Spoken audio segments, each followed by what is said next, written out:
오늘 예배에 참여하신 여러분들 모두에게 하나님의 풍성하신 은혜와 또 섬세하신 돌보심이 함께 하시기를 주님의 이름으로 축복합니다. 나를 사랑하는 자들이 나의 사랑을 입으며 나를 간절히 찾는 자들이 나를 만날 것이라고 말씀해 주셨습니다. 오늘 주님의 사랑을 입고 또 주님을 만나는 복된 시간 되시기를 바랍니다. 지난 주일에는 예수님께서 십자가에서 희생하심으로 우리의 죄를 용서해 주신 그러한 사실에 대해서 나누었습니다.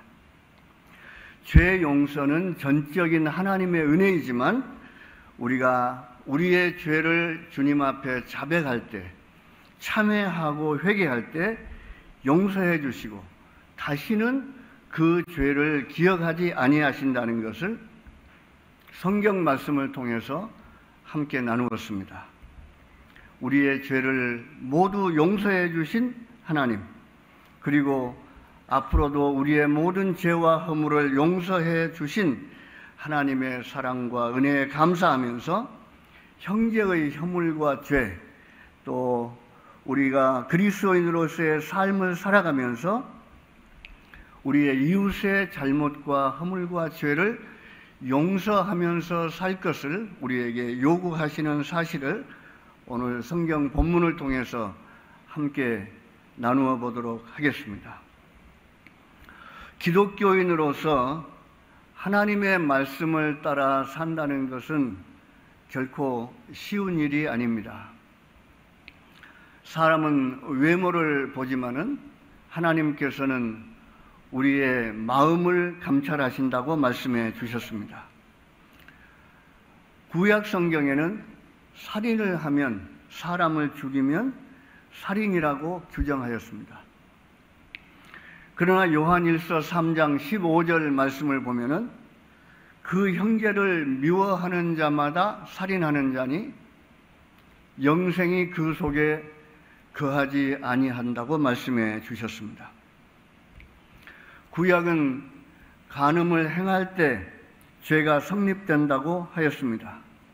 그러나 예수님께서는 그 마음에 음욕을 품는 것도 이미 간음을 행한 것이라고 말씀하셨습니다.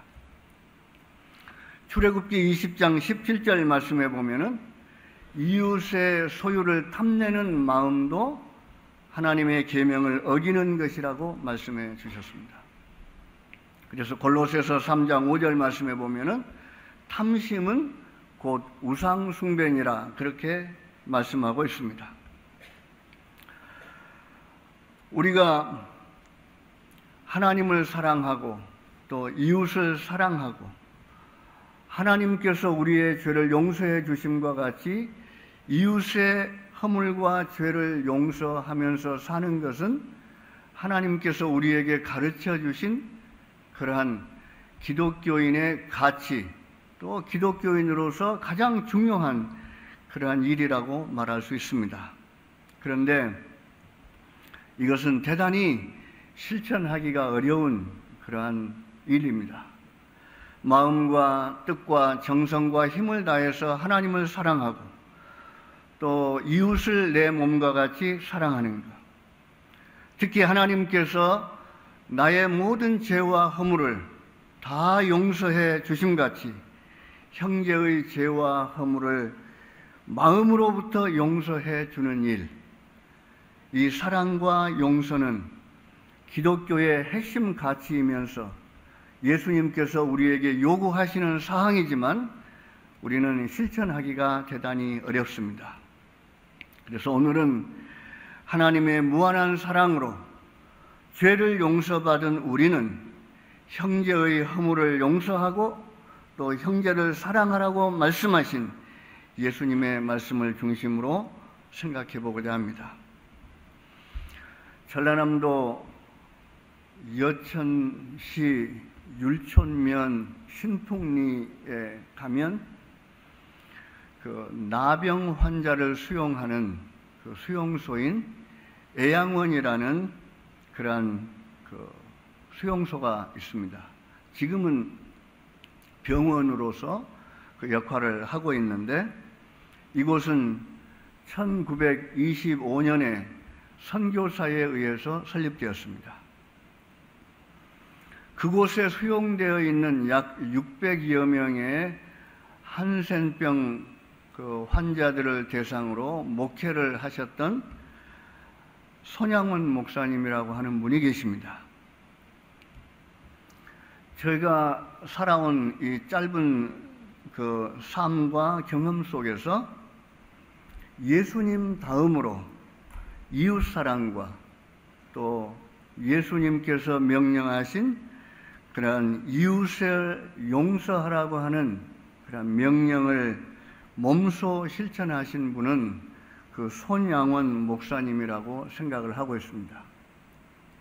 그리고 앞으로도 저의 이 생각이 변함이 없으리라고 생각합니다. 물론 수많은 참 우리가 감히 흉내도 낼 수 없는 그런 많은 신앙의 선배들이 우리 주위에 그리고 이 역사 가운데 있었습니다. 가족들을 고문해서 죽이고 또 온갖 괴롭힘을 당했음에도 불구하고 오히려 그들을 사랑으로 품고 용서해 주셨던 많은 분들이 계십니다. 오늘은 제가 잠깐 이 손양원 목사님에 대해서 나누고자 합니다. 1948년에 여수에 주둔해 있던 그런 국군 제14연대에서 남로당을 중심으로 반란 사건이 일어났습니다. 우리는 흔히 여수 순천 반란 사건이라고 이야기를 합니다. 그때 손양원 목사님의 두 아들이 손동신, 손동인 두 학생이 순천에서 공부를 하고 있었습니다. 그런데 이 두 학생이 기독교인이라는 이유로 또 예수님을 믿는다는 이유로 또 공산당을 싫어한다는 그런 이유로 동료 학생들에 의해서 무참하게 총살을 당하고 죽었습니다. 순천 동천이라고 하는 그런 하천이 있는데 그 하천에서 친구들에 의해서 총에 맞아 죽었습니다. 순교를 하였습니다. 그리고 반란이 진압된 후에 그 손양원 목사님의 두 아들을 총으로 쏴 죽였던 남로당 소속된 좌익 학생 안재선을 자신의 양자로 받아들입니다. 그리고 목사님 같은 집에서 함께 식사를 하고 함께 잠을 자고 함께 삶을 나누게 되었습니다. 그리고 2년 후에 6.25 동란이 일어납니다.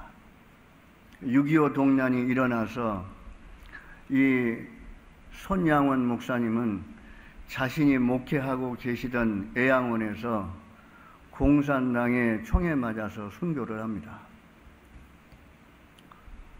이 안재선 손 목사님의 아들이 속해 있던 그런 공산당에 의해서 자기의 양아버지 손양원 목사님이 순교를 당하십니다. 그리고 그 손양원 목사님의 장례식 때에 양자로 삼았던 이 안재선이 상주가 되어서 장례식을 치릅니다. 지금 그 안재선의 아드님 되시는 분이 목사님이 되셔서 강원도에서 목회를 하시다가 지금은 선교사로 지금 사역을 하고 계십니다. 제가 어렸을 때 손양원 목사님의 삶을 그린 그 소설, 사랑의 원자탄이라는 소설이 발간이 되어서 저희들도 읽고 많은 감동을 받았습니다. 2022년에는 그 사랑을, 죽음을 넘어선 사랑이라는 그러한 그 오페라가 국내외에서 약 한 600여 차례 이렇게 공연이 되었다는 그러한 이야기를 들었습니다.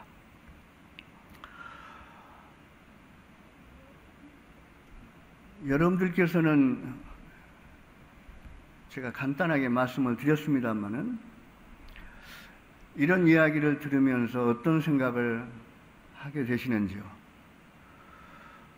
저도 말씀을 준비하면서 많은 생각을 하게 됐습니다.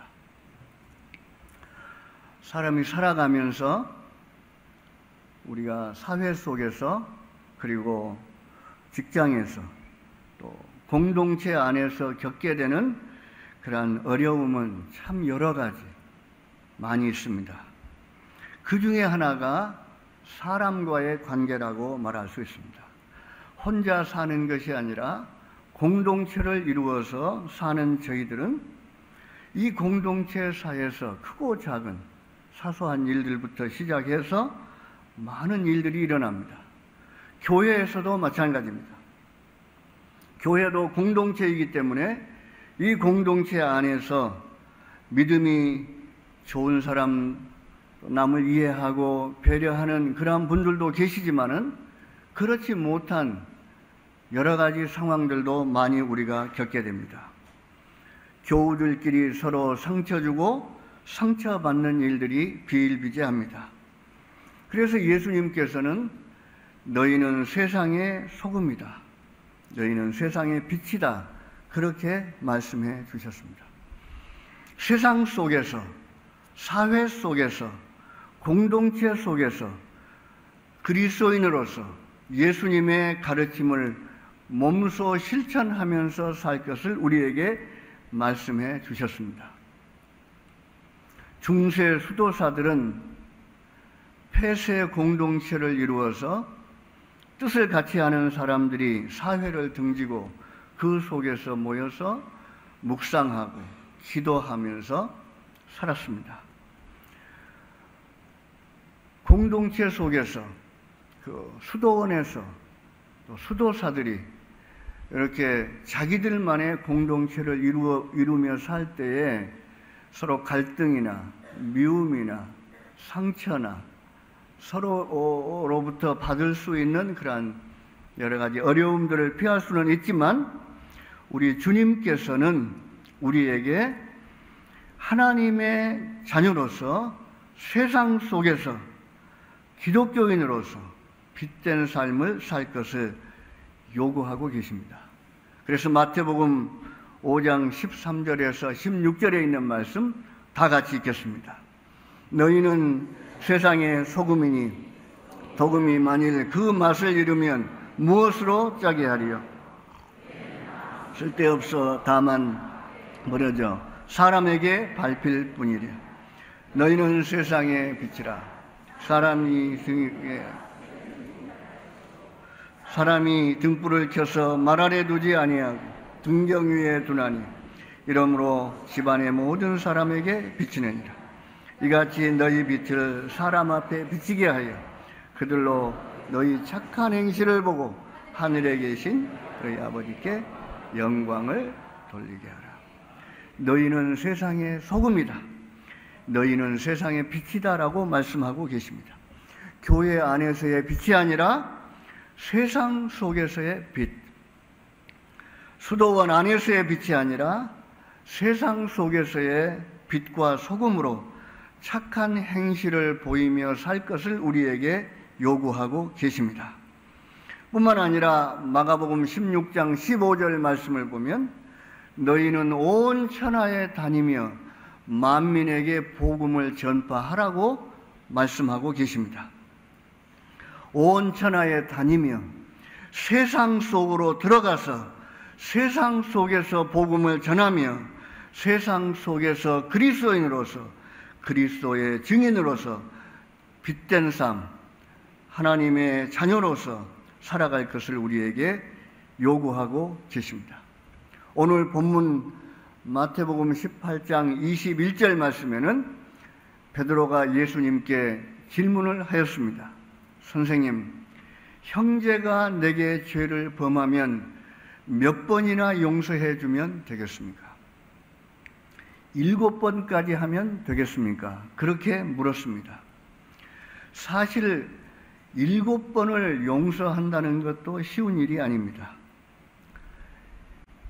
쉽지 않은 일이 아니라 불가능하다고 해도 과언이 아닐 것입니다. 베드로는 7번까지 형제의 죄를 용서하면 예수님의 제자로서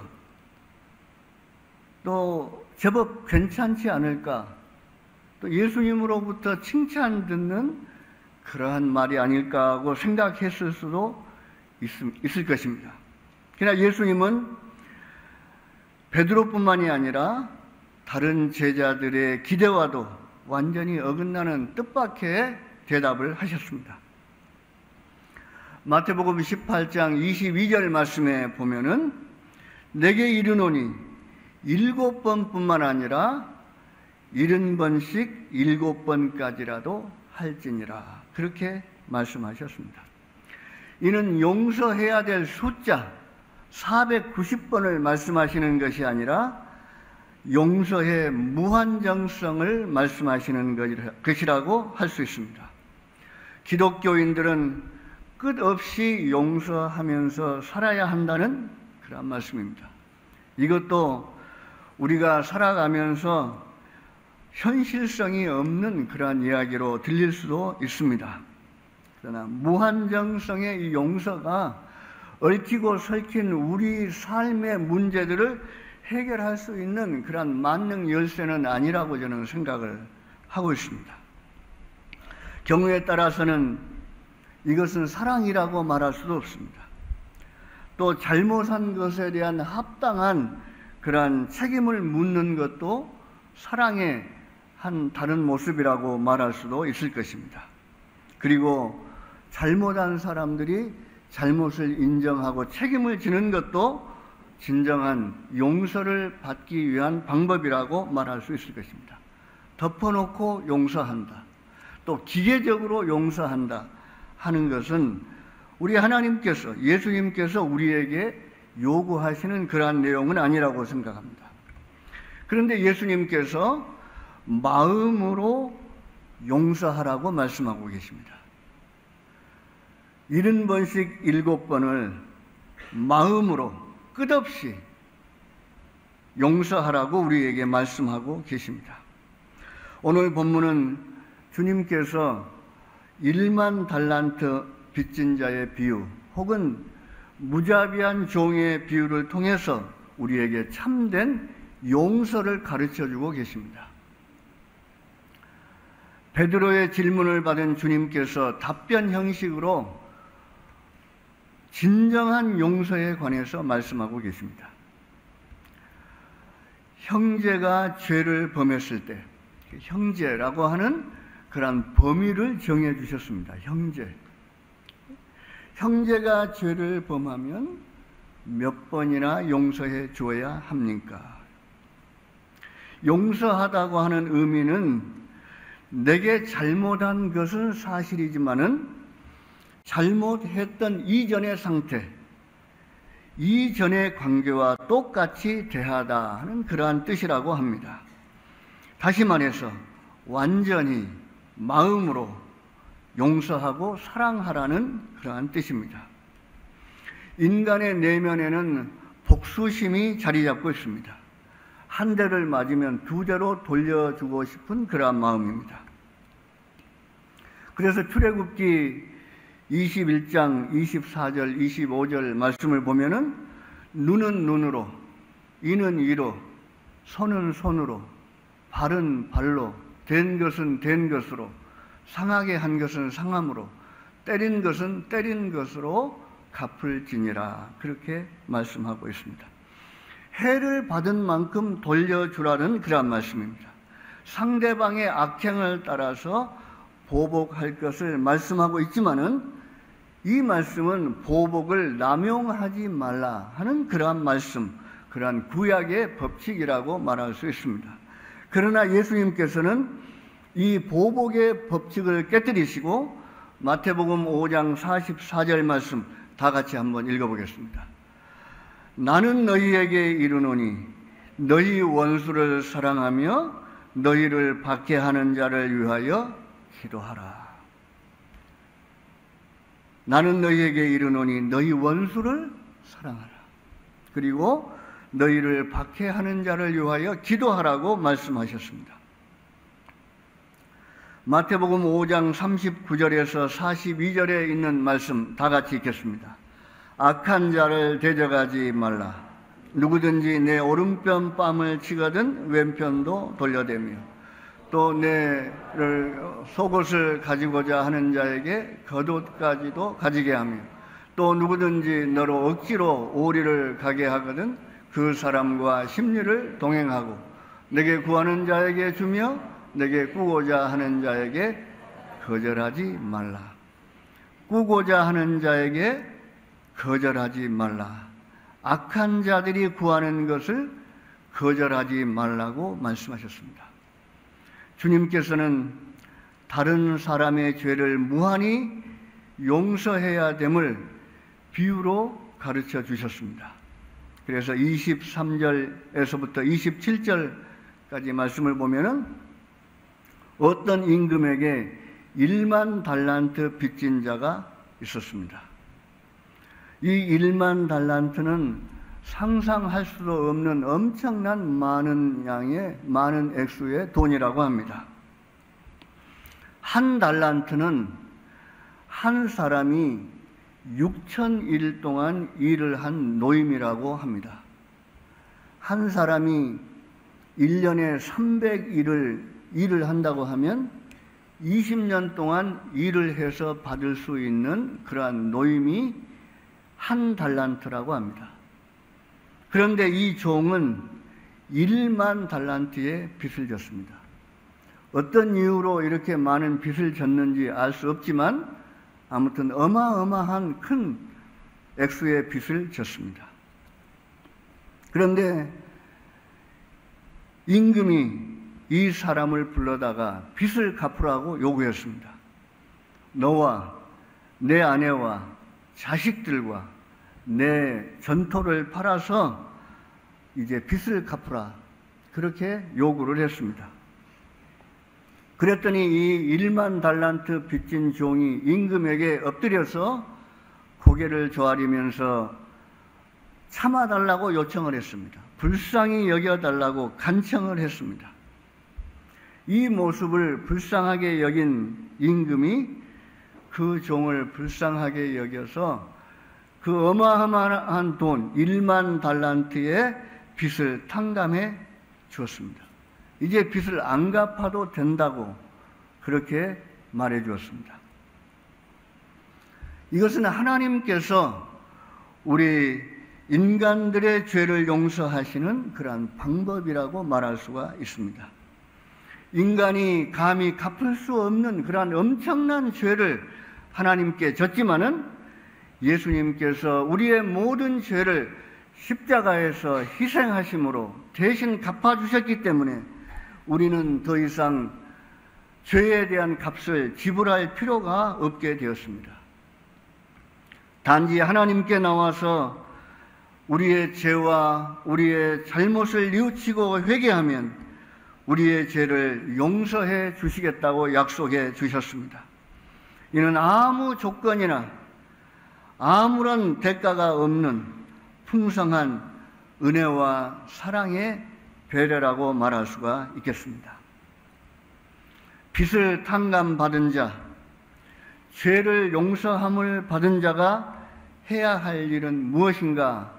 성경은 우리에게 무조건 용서해 주어야 한다는 말씀을 하고 있습니다.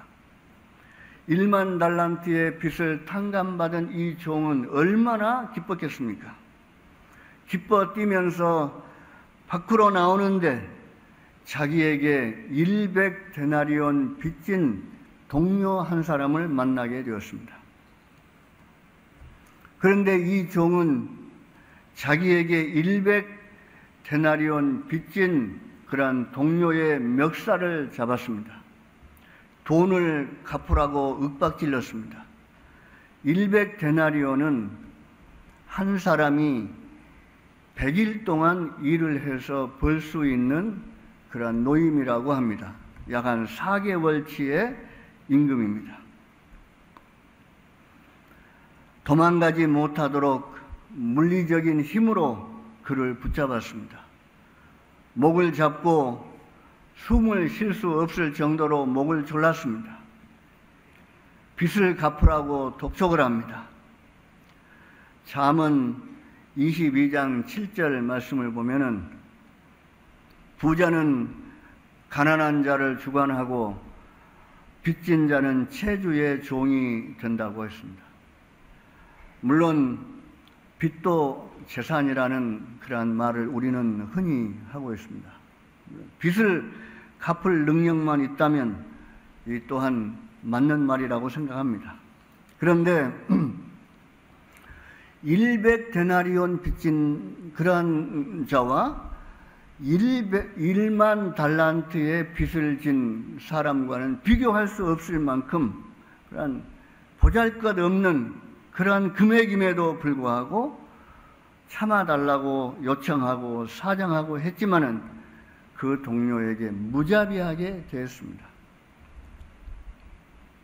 자기는 자기를 불쌍히 여겨달라고 해서 불쌍히 여김을 받고 임금으로부터 1만 달란트의 빚을 탕감받았습니다.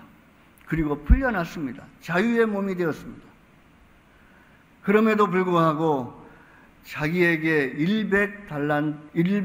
100데나리온 빚진 동료가 요청을 하고 참아달라고 부탁을 하고 그럼에도 불구하고 불쌍히 여겨주지 않고 자기에게 빚진 이 동료의 멱살을 잡고 결국에는 자기 동료를 옥에 가두었습니다.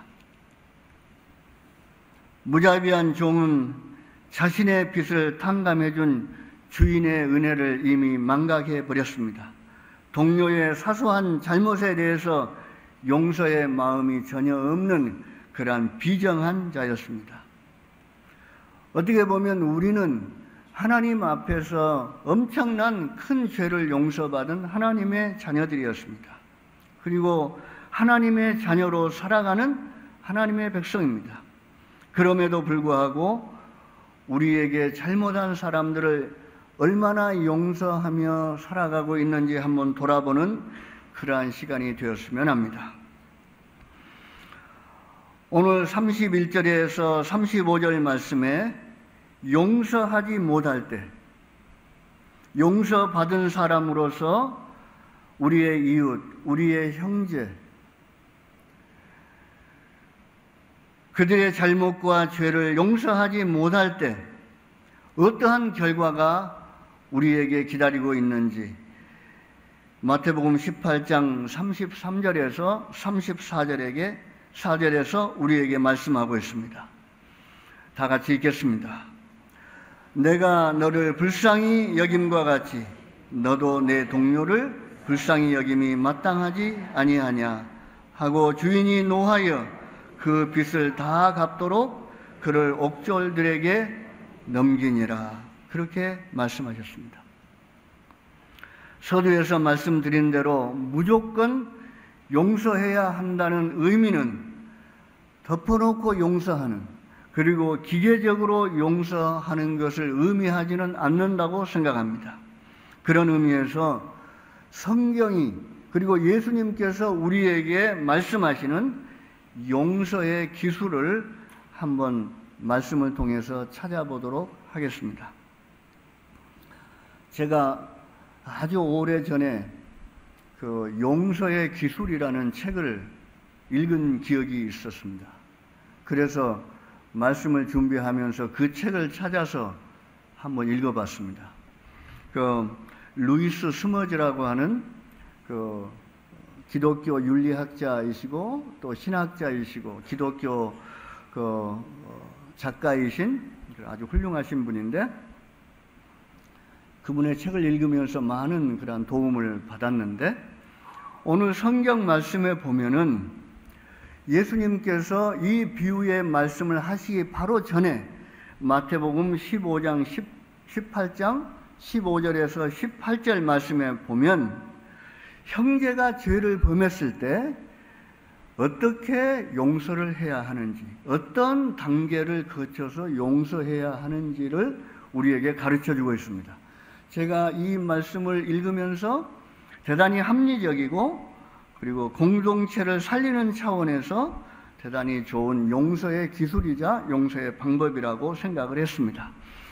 마태복음 18장 15절에서 18절 말씀을 보면은 첫 번째로는 개인적으로 그를 만나서 권면한다 하는 것입니다.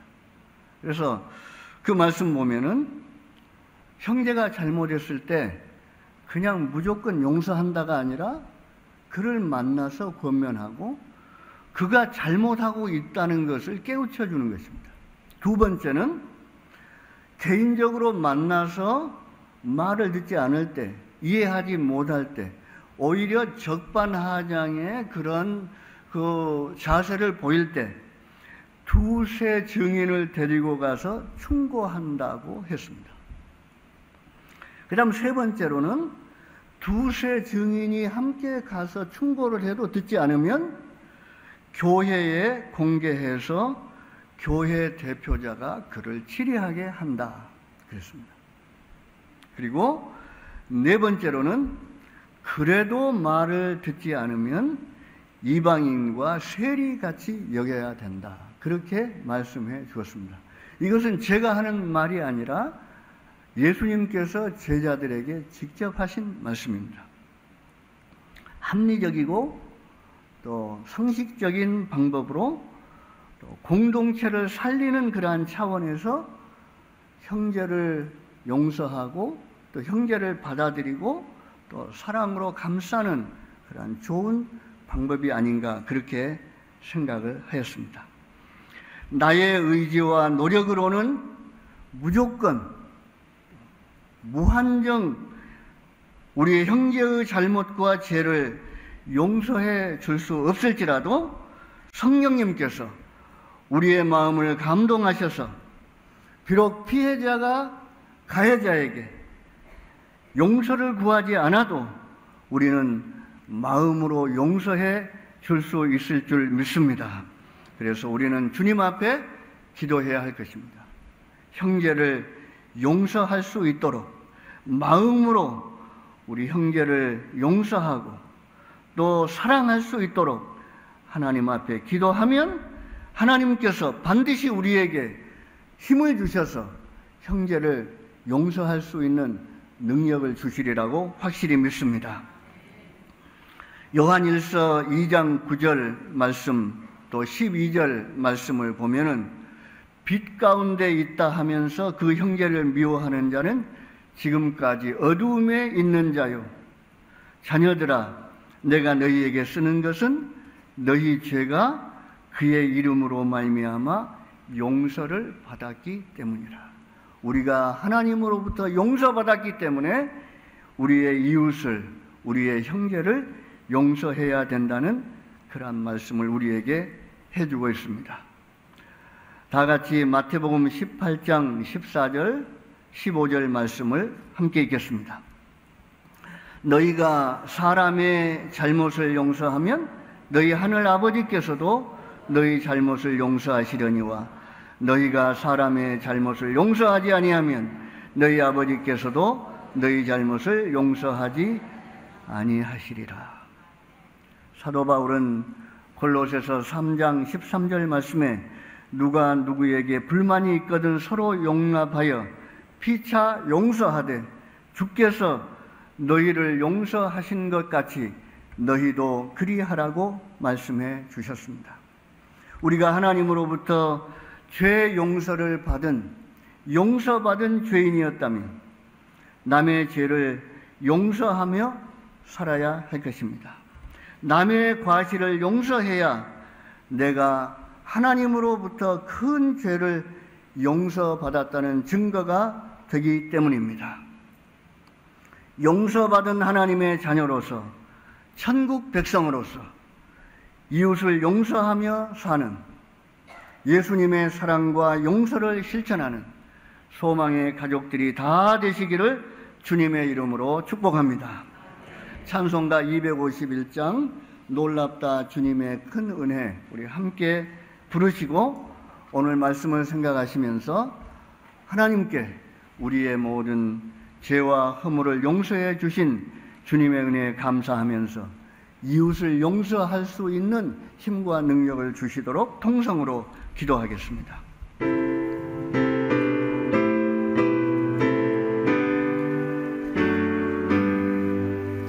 놀랍다 주님의 그 은혜, 우리의 죄를 속하시며 갈보리 십자가 위에서 어린 양 보혈을 흘렸네.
한 목소리로 하나님 앞에 기도하겠습니다.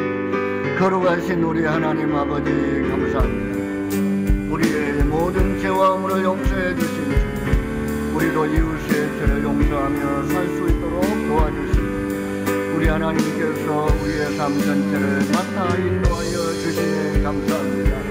이웃을 사랑하게 하시고 용서하게 하시고 우리 이웃을 배려하게 하시고 하나님의 자녀로서 빛으로 소금으로 살아가는 하나님의 신실한 일꾼 주의 자녀들 다 되게 하여 주시옵소서. 우리 주인 주의 백성들 복을 내려주시고 하나님을 영화롭게 하는 복을 받아 누리게 하여 주시옵소서. 주 성령님 우리에게 성령의 충만을 주셔서 주님 말씀대로 순종하며 살게 하시고 우리 하나님의 뜻을 이루며 살게 하시고 우리 하나님의 영광을 드러내며 사는 주의 백성들로 살게 하여 주시옵소서. 세상에 나가서 많은 사람들에게 하나님의 자녀로서 빛된 삶을 살게 하시고 주님의 거룩하심을 증거하며 살게 하여 주시옵소서. 예수님 존귀하신 이름으로 감사하며 간절히 기도하옵나이다. 아멘.